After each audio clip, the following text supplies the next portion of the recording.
Hello, everyone. Welcome to our Desh Videsh series, where we shall discuss various issues that are important for India's internal as well as external sector. And today we are going to talk about Open Skies Treaty. Well, recently USA announced that it is going to withdraw from Open Skies Treaty. So the focus of our video would be, what is this Open Skies Treaty? Why is USA withdrawing from it? And what are the consequences of USA's withdrawal from this agreement? Alright, so what will we cover in this video? सबसे पहले तो we'll take a look at history of Open Skies Agreement. What is this Open Skies Agreement and how did it come about? Then we'll talk about what is Open Skies Agreement. Then we'll see how is it implemented. And then we'll see reasons behind the American withdrawal. Alright? So without further ado, let's begin with history of Open Skies Agreement. Now, Open Skies Agreement started way back in 1955. Actually Open Skies Agreement sign तो नहीं हुआ था तब तक, but इसकी जो history है ना वो 1955 से स्टार्ट हो गई थी. अब 1955 में क्या चल रहा था? 1955 में अमेरिका और सोवियत यूनियन यानी कि यूएसएसआर के बीच में कोल्ड वॉर चल रहा था. And what is this cold war? Cold war होता है कि एक्टिवली दोनों वॉर पे नहीं है, बट वॉर के लिए कॉन्टिन्यूसली प्रिपेयर करते जा रहे हैं. वॉर के लिए जब ये कॉन्टिन्यूसली प्रिपेयर करते जा रहे हैं तो दोनों कंट्रीज अपने डिफेंस एक्सपेंडिचर बढ़ाते जा रहे हैं, न्यूक्लियर वेपन्स नए नए बनाते जा रहे हैं, बहुत ज्यादा डिस्ट्रस्ट का माहौल है और लगता है कभी भी वॉर छिड़ सकता है. Now to bridge this trust deficit, जो 1955 में प्रेसिडेंट थे यूनाइटेड स्टेट्स के जनरल आइजनहावर ने सोचा कि इस ट्रस्ट डेफिसिट को क्यों ना ब्रिज किया जाए, खत्म किया जाए. तो जनरल आइजनहावर ने ना एक प्रपोजल दिया. उस प्रपोजल का नाम था ओपन स्काइज प्रपोजल. इस प्रपोजल में पता क्या होगा? जनरल आइजनहावर कहते हैं कि अमेरिका और सोवियत यूनियन एक दूसरे की कंट्री में ना जहाज लेके जा सकें.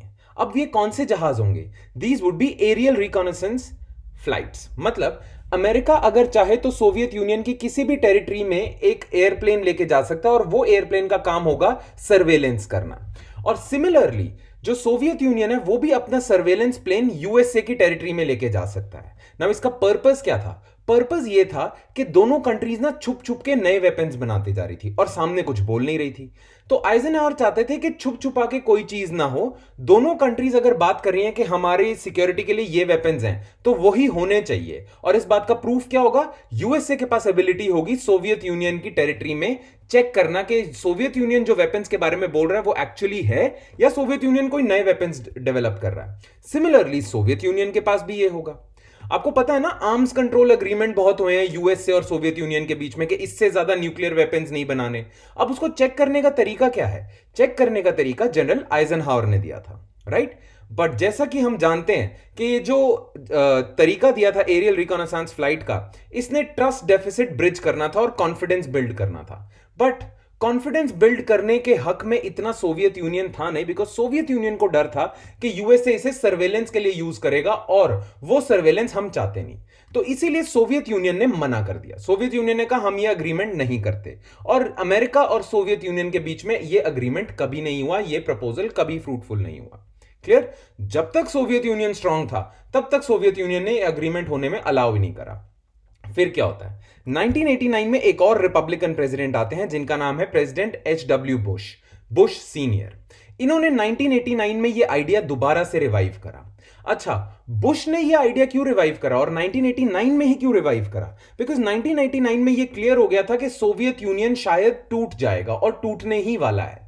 अगर सोवियत यूनियन टूट जाएगा तो रशिया, मॉस्को इतना पावरफुल नहीं रहेगा. और अगर वो इतना पावरफुल नहीं रहेगा तो वो अब मना नहीं कर सकता है. अमेरिका ज्यादा पावरफुल है और अमेरिका इस ट्रीटी को इंपोज कर देगा. क्लियर? सो इसीलिए प्रेसिडेंट एच.डब्ल्यू. बुश को अब आइडिया हो गया था कि सोवियत यूनियन अब उतना स्ट्रांग नहीं रहा है. इसलिए president H W. Bush revived this idea. And because of his revival NATO और वॉर्सो पैक्ट के बीच में नेगोशिएशन स्टार्ट हो गई. नेटो क्या है? अमेरिकन अलायंस का अमेरिकन मिलिट्री अलायंस था. और वॉर्सो पैक्ट क्या था? सोवियत यूनियन का मिलिट्री अलायंस था. तो प्रेसिडेंट एच.डब्ल्यू. बुश के कहने पे नेटो, जो अमेरिकन अलायंस थे और जो सोवियत यूनियन अलायंस थे, उन्होंने नेगोशिएट करना शुरू कर दिया कि हम ये अग्रीमेंट एरियल रिकॉनेसांस फ्लाइट का जो आइजनहावर ने अग्रीमेंट दिया था वो अग्रीमेंट फिर से नेगोशिएट कर सकते हैं, एक दूसरे की टेरिटरी में सर्वेलेंस कर सकते हैं. राइट? अब हुआ क्या? हुआ ये कि 1992 में यूएसएसआर सोवियत यूनियन ब्रेक कर गया इनटू 15 स्टेट्स। जैसे ही सोवियत यूनियन ब्रेक कर गया 15 स्टेट्स में, उसके बाद अमेरिका के लिए और इजी हो गया ये अग्रीमेंट को साइन करवाना। अब मॉस्को इतना पावरफुल नहीं रहा था और इसी वजह से नेटो के जो एलाइज हैं और जो वॉर्सो पैक्ट के ये जो सोवियत यूनियन के जो कॉन्स्टिट्यूएंट स्टेट्स थी जो बंट गई अब 15 कंट्रीज में, इनके बीच में ये फाइनली ओपन स्काईज अग्रीमेंट हो जाता है। क्लियर? तो ओपन स्काईज अग्रीमेंट में क्या होगा ये आप देख सकते हैं, ये जो ग्रीन में कंट्रीज हैं ये ओपन स्काईज अग्रीमेंट की पार्टीज हैं। क्लियर? तो जैसे ही यूएसएसआर ब्रेक होता है, it became easy to negotiate Open Skies agreement when Moscow became weak and hence Open Skies agreement was negotiated and signed in 1992। इसके मेंबर्स क्या हैं आप देख सकते हैं, अमेरिका, कनाडा, यूरोप के जो जितने भी ऑलमोस्ट सारा यूरोप और Russia. Clear? Now dark green में वो है states that signed and ratified the treaty. Light green में आप यहां देख सकते हैं ये छोटा सा, ये एक्चुअली किर्गिस्तान है। किर्गिस्तान ने साइन तो करा है पर रैटिफाई नहीं करा है। Alright, now let's take a look at Open Skies treaty. Signed on March 24, 1992 in Helsinki, Finland, the Open Skies Treaty permits each state party to conduct short notice, unarmed reconnaissance flights over the other's entire territories to collect data on military forces and activities. जो open Skies treaty के member parties होंगी, जिन्होंने ये sign करा हुआ है और ratify करा हुआ है, वो अलाउ करती हैं कि मेंबर्स कंट्रीज जो स्टेट पार्टीज हैं वो हमारी कंट्री में आके सर्वेलेंस एयरक्राफ्ट भेज सकते हैं और चेक कर सकते हैं कि हम कोई out of the norm military activity तो नहीं कर रहे। इसमें क्या होगा, लेट्स सपोज यूएसए और रशिया दोनों मेंबर हैं। अगर यूएसए चाहे तो रशिया को नोटिस दे सकता है और बोल सकता है कि हम आपके कंट्री में, आपके किसी टेरिटरी में, रशियन टेरिटरी में सर्वेलेंस फ्लाइट भेजना चाहते हैं और चेक करना चाहते हैं कि आप केमिकल वेपन्स कन्वेंशन से अग्री कर रहे हो, आपने जितने न्यूक्लियर वेपन्स बनाने को बोले थे, जितने आप बना रहे हो, जितना आप बोल रहे हो उतने ही बना रहे हो, आपके पास कोई बायोलॉजिकल वेपन तो नहीं, आपके पास कोई टैंक्स, मिलिट्री एक्टिविटी वगैरह तो नहीं है। हमारे पास राइट है under this Open Skies treaty to check this. ठीक है? तो अंडर दिस ट्रीटी जितनी भी मेंबर कंट्रीज हैं वो अलाउ करती हैं बाकी मेंबर कंट्रीज को कि वो सर्वेलेंस एयरक्राफ्ट भेज सकते हैं उनकी कंट्री में, सो दैट जितनी भी ये आर्म्स कंट्रोल अग्रीमेंट है इन पे चेक हो सके। अगर कोई कंट्री, लेट्स सपोज इंडिया इसका मेंबर है, वैसे इंडिया है नहीं, अगर इंडिया कहता है कि मैं ना न्यूक्लियर वेपन्स 20 से ज्यादा नहीं है मेरे पास न्यूक्लियर वेपन्स, ठीक है, और जब कोई सर्वेलेंस एयरक्राफ्ट भेजता है इंडिया में तो पता चलता है कि इंडिया के पास 100 न्यूक्लियर वेपन्स है, तो पता चल जाएगा ना कि इंडिया वायलेट कर रहा है ट्रीटी या नहीं। इसीलिए ये ट्रीटी आई थी कि एक दूसरे के एरियाज में हम चेक करें कि वो जितनी मिलिट्री बोल रहे हैं, जितनी मिलिट्री एक्टिविटी बोल रहे हैं वही कर रहे हैं या उससे ज्यादा सीक्रेटली कर रहे हैं। Alright? Observation aircraft used to fly the missions must be equipped with sensors that enable the observing party to identify significant military equipment such as artillery, fighter aircraft and armored combat vehicles. ठीक है? अब इसका main M क्या है? The main aim of the treaty is to build confidence and familiarity among state parties through their participation in overflights. अगर USA Russia में surveillance aircraft भेज रहा है तो यूएसए ओवरफ्लाइट कर रहा है, राइट? तो इसका पर्पस क्या है कि जो ट्रस्ट डेफिसिट की बात कर रहे थे ना जनरल आइजनहावर, वो ब्रिज हो। ठीक है? आपको पता है न्यूक्लियर वेपन्स की प्रोलिफरेशन को रोकने के लिए या न्यूक्लियर वेपन्स की मैन्युफैक्चर को रोकने के लिए या कम करने के लिए यूएसए और रशिया के बीच में बहुत सारी ट्रीटीज हुई हैं, start treaty, new start treaty, right? तो ये कैसे पता चलेगा यूएसए को कि रशिया उस ट्रीटी से अडेयर कर रहा है, अबाइड कर रहा है, या रशिया को कैसे पता चलेगा यूएसए ऐसा कर रहा है? इसीलिए ये ओपन स्काईज ट्रीटी है। ठीक है? The treaty entered into force on January 2002, मतलब साइन तो हुई थी 1992 में बट फोर्स में आई थी 2002 में, and currently 34 states are party to the treaty while the 35th Kyrgyzstan has signed but not ratified. Clear? All of a state party's territory can be overflown and no territory can be declared off limits by the host nation. कोई भी territory of limit नहीं है।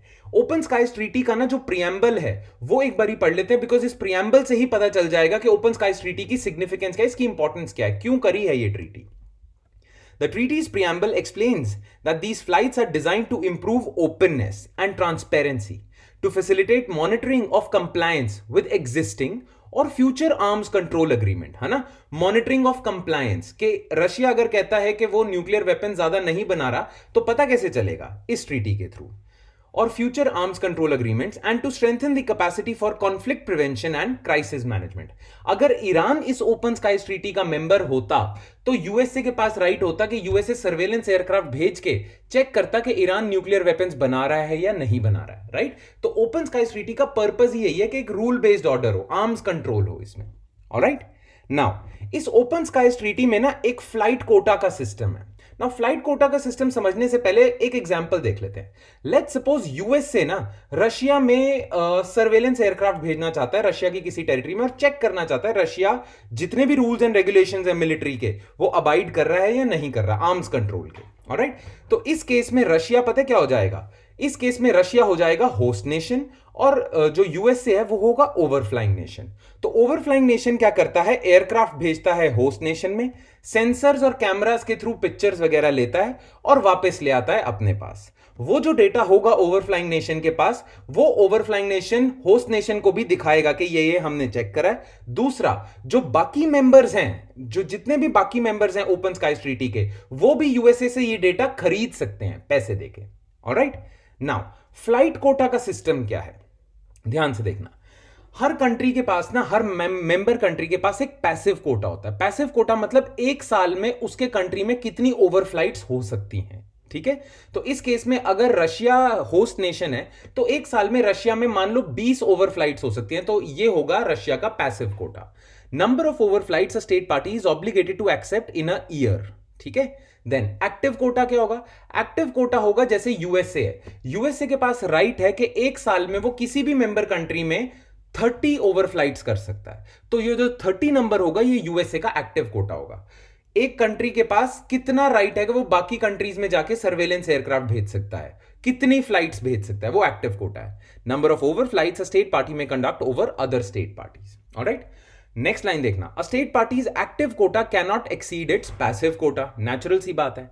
A single state party can not request more than half of another state party's passive quota, ठीक है? मान लो 20 है Russia का passive Kota, तो यूएसए ये नहीं कह सकता कि इस 20 में से 15 मेरी ओवरफ्लाइट्स होंगी, बाकी कंट्रीज इंग्लैंड वगैरह की नहीं होंगी, ठीक है? ये नहीं हो सकता है, नॉट मोर देन 10। यूएसए 10 से ज्यादा एक साल में रशिया में ओवरफ्लाइट्स नहीं कर सकता। ऑलराइट, ये भी देख लीजिए, यहां पे लिखा हुआ है जो a copy of all data collected will be supplied to the host country. Host country को भी, रशिया को भी यूएसए को दिखाना पड़ेगा उन्होंने क्या क्या डेटा लिया है। All state parties will receive a mission report and have the option of purchasing the data. The word that is important over here is purchasing the data collected by the observing state party. तो USA बाकी members को ये data जो Russia से उसने उठाया है वो बेच भी सकता है।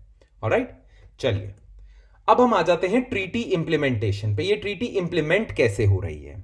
नाउ इस ट्रीटी को इंप्लीमेंट करने के लिए इन्होंने बनाई है एक ओपन स्काईज कंसल्टेटिव कमीशन, ठीक है? It is comprised of representatives of all state parties and is responsible for implementation of Open Skies treaty. अब इसकी इंप्लीमेंटेशन होती कैसे, क्या क्या काम करता है ये OSCC? The treaty makes it possible to conduct joint unarmed observation flights over territories and to take images using sensors of a predefined resolution. हाँ, सेंसर्स कौन से यूज होंगे इन फ्लाइट्स पे, कौन से जहाज भेजे जा सकते हैं, कौन से उन पे सेंसर यूज हो सकते हैं, जो कैमरास होंगे उन जहाजों पे, उन एयरक्राफ्ट पे, वो किस रेजोल्यूशन के हो सकते हैं, ये सब डिसाइड करेगा OSCC। अप्रूव्ड कैमरास ही जाएंगे, अप्रूव्ड सेंसर्स ही जाएंगे, अप्रूव्ड एयरक्राफ्ट ही जाएंगे। Next, it also allows all signatories to request copies of all images taken during overflights carried out by others. ये तो हमने देख ही लिया था। Overflights are governed by quotas, ये भी हम देख चुके हैं। Negotiated annually and assigned to specific aircraft. Clear? Now अगर यूएसए को रशिया में ओवरफ्लाइट ऑपरेशन करना है तो यूएसए को रशिया को 72 आवर का नोटिस देना पड़ेगा कि 72 आवर्स पहले ही यूएसए को रशिया को इंटिमेट करना पड़ेगा, ठीक है? The host nation is given a request 72 hours earlier and a 24 hour notice of the route. 24 घंटे पहले यूएसए को बताना पड़ेगा रशिया को कि हम कहां से जाएंगे, कौन से एरियाज को कवर करेंगे। ऑलराइट, और जो रशिया है वो इसमें मॉडिफिकेशन सजेस्ट कर सकता है। Alright, the treaty also lays down which air bases can be use for flights, है ना? जैसे रशिया में अगर यूएसए अपना एयरक्राफ्ट लेके जाएगा तो रशिया के एयर बेसिस भी यूज कर सकता है, रिफ्यूलिंग फैसिलिटीज भी यूज कर सकता है। तो इस ट्रीटी में लिखा होगा कि रशिया कौन से रिफ्यूलिंग फैसिलिटीज और एयर बेसिस प्रोवाइड करेगा मेंबर कंट्रीज को। क्लियर? और यूएसए भी बताएगा, हर कंट्री बताएगी। The treaty also lays down which air bases can be used for flights and at which points they can cross into each other's airspace. जैसे Russia के पास ऐसे 4 basis हैं जिनको मेंबर कंट्रीज एक्सेस कर सकते हैं, यूएसए के पास भी ऐसा ही है. Now, OSCC meets every month in Vienna at the headquarters of Organization of Security and Cooperation in Europe. Alright? चलिए. Now, the treaty is in danger because अभी यूएसए ने अनाउंस करा है कि वो इस ट्रीटी से बाहर निकलेगा. अब यूएसए ने ये अनाउंसमेंट क्यों करी है, इसका ना एक कॉन्टेक्स्ट है. यूएसए अक्यूज करता है रशिया को कि रशिया ना जानबूझ के इस ट्रीटी का फायदा उठा रहा है और खुद तो ट्रांसपेरेंसी दिखा नहीं रहा है और हमारी ट्रांसपेरेंसी का फायदा उठा रहा है. मतलब रशिया यूएसए के एरिया से तो इंटेलिजेंस गैदर कर ही जा रहा है बट यूएसए को अलाउ नहीं कर रहा कि वो रशिया से इंटेलिजेंस गैदर कर सके. अब ये हुआ कैसे, यूएसए इस कंक्लूजन पे कैसे पहुंचा. 2014 में ना Moscow imposed an unpermitted 500 kilometre limit on flights over strategically important enclave of Kaliningrad. ठीक है, रशिया ने लिमिट लगा दी कि इस एरिया के इस रेडियस में ही आप रहोगे. 2010 में Russia has denied flights near Abkhazia and South Ossetia two breakaway regions of Georgia. फिर Russia also denied a US Canadian flight over its centre military exercise in September 2019. ठीक है, तो इसी वजह से ना यूएसए नाराज हो गया. On Washington declared Russia in violation of Open Skies Treaty in 2017 and restricted Russian access to Hawaii and Alaska in retaliation. Clear? The US, in a recent announcement, has accused Russia of undermining the balance created under OST by denying USA and its allies the full benefits of OST transparency while exploiting OST data for offensive ends. मतलब Russia OST के benefits तो पूरे उठा रहा है but USA को जो उससे फायदा हो सकता है वो डिनाई कर रहा है. मतलब यूएसए को इतने ज्यादा आने नहीं दे रहा अपनी टेरिटरी में बट यूएसए की इंफॉर्मेशन का फायदा रशिया पूरा उठा रहा है. ठीक है, नेक्स्ट पॉइंट लास्ट देखना. The USA withdrawal announcement also alleges that Russia has used OST to improve targeting against USA and Europe contravening the confidence building spirit of treaty. ठीक है, तो रशिया उसे अपने फायदे के लिए, अपनी डिफेंस प्रिपेयर्डनेस के लिए तो यूज कर रहा है और बाकियों को करने नहीं दे रहा है. इससे ये जो कॉन्फिडेंस बिल्डिंग मेजर आया था ना, ये ट्रीटी आई ही इसलिए थी ताकि ट्रस्ट डेफिसिट ब्रिज हो. कॉन्फिडेंस बिल्डिंग मेजर था ये, वो रशिया वायलेट कर रहा है according to USA. Clear? Now USA ने अनाउंसमेंट में तो ये कह दिया कि वो इसलिए विड्रॉ करेंगे क्योंकि रशिया ठीक से इसे फॉलो नहीं कर रहा. बट बहुत सारे आर्टिकल्स लिखे गए और उन आर्टिकल्स में ना real reason of American withdrawal दिया हुआ है. अब what is the real reason of American withdrawal? Actually ये जो ओएसटी है ना, ये एक्चुअली ना एक डायलेमा को प्रेजेंट करता है. डायलेमा क्या है? Dilemma between transparency and security. USA चाहता है कि ट्रांसपेरेंसी भी हो बट इतनी ना हो कि उसकी सिक्योरिटी कॉम्प्रोमाइज हो जाए. मतलब यूएसए अपनी टेरिटरीज को सर्वेलेंस होने दे तो रहा है, ट्रांसपेरेंसी रख रहा है बट उससे यूएसए की सिक्योरिटी भी कॉम्प्रोमाइज हो रही है. तो अब यूएसए ट्रांसपेरेंसी और सिक्योरिटी में से किसको चूज करे? यूएसए ने जो ये डिसीजन लिया ना विड्रॉल का, उस केस में यूएसए सिक्योरिटी को ज्यादा प्रिविलेज दे रहा है, ज्यादा फोकस कर रहा है, ट्रांसपेरेंसी को कम. क्लियर? प्लस यूएसए ने एक और चीज देखी है. यूएसए ने ना कुछ और रीजंस देखे हैं और उन रीजंस के बिना पे यूएसए कहता है कि इस ट्रीटी का हमें वैसे भी इतना फायदा नहीं हो रहा था. क्लियर? अब यूएसए के वो कौन से रीजंस हैं? एक तो हमने अभी देख लिया कि USA is privileging security over transparency. Plus The treaty does not significantly improve America's ability to collect intelligence on its own. कहते हैं कि जितने सेंसर्स अलाउड है ना ओएसटी के अंदर, जिस टाइप के सेंसर्स अलाउड हैं, यूएसए के पास उससे भी कई गुना एडवांस सेंसर्स हैं और यूएसए की सैटेलाइट में वो सेंसर्स हैं. तो यूएसए को इस ट्रीटी की रिक्वायरमेंट नहीं है सर्वेलेंस करने के लिए. राइट?